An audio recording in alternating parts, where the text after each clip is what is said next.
Hi விவோஸ், இன்னைக்கு வந்து நம்ம என்ன பார்க்க போகிறோம்னா பாண்டியன் ஸ்டோர்ஸ் சீசன் 2 அப்புறமா பார்த்துட்டாங்க இந்த வீடியோவில் போய் பார்க்க போகிறோம். வாங்க பார்க்கலாம். பாண்டியன் ஸ்டோர்ஸ் சீசன் 2ல் இன்றைக்கி எபிசோடில் பார்த்தீங்கன்னா வந்து குமார் வந்து வெளியில் வந்ததுக்கு வந்து கோமதி குடும்பத்துக்கு நன்றி சொல்கிறதுக்காக வந்து கோமதியோட அம்மா வந்து அவங்க வீட்டுக்கு போகிறாங்க.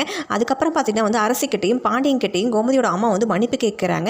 அதுக்கப்புறமா பாண்டியன் சொல்கிற அத்தை வந்து நான் வந்து அவன் வந்து தண்டனை அனுபவிக்கும் தான் நினச்சேன். ஆனால் வந்து என் மகன் வந்து அரசி வந்து அவனால் உங்கள் வீட்டில் வந்து யாருமே வந்து தண்டனை அனுப்பிக்கக்கூடாதுன்னு சொல்லிச்சு. அவன் செஞ்ச தப்புக்கு வந்து கோமதியும் நீங்கள் உங்கள் வீட்டில் யாருமே வந்து அழுகக்கூடாதுன்னு நினச்சிச்சு. உங்கள் பேரை வந்து வெளியில் வந்ததுக்கு முழுக்க காரணம் வந்து அரசி மட்டும்தான், அவள் தான் காரணம் அப்படின்னு சொல்லி சொல்கிறாங்க. மட்டும் இல்லாமல் நான் அதை பண்ணட்டுமாப்பா அப்படின்னு வந்து என்கிட்ட கேட்டுச்சு. அதனால தான் நான் அரசிக்காக நான் இதை பண்ணினேன் அப்படின்னு பாண்டியன் வந்து எல்லாத்துக்கிட்டையும் சொல்கிறாரு. அதுக்கப்புறம் பார்த்தீங்கன்னா கோமதியோட அம்மா வந்து எல்லாருக்கிட்டையும் குமாருக்காக மன்னிப்பு கேட்குறாங்க. இனிமேல் வந்து குமார்னால இந்த குடும்பத்துக்கு வந்து எந்த பிரச்சனையும் வராது அப்படின்னு கூட சொல்கிறாங்க எல்லாருக்கிட்டையும்.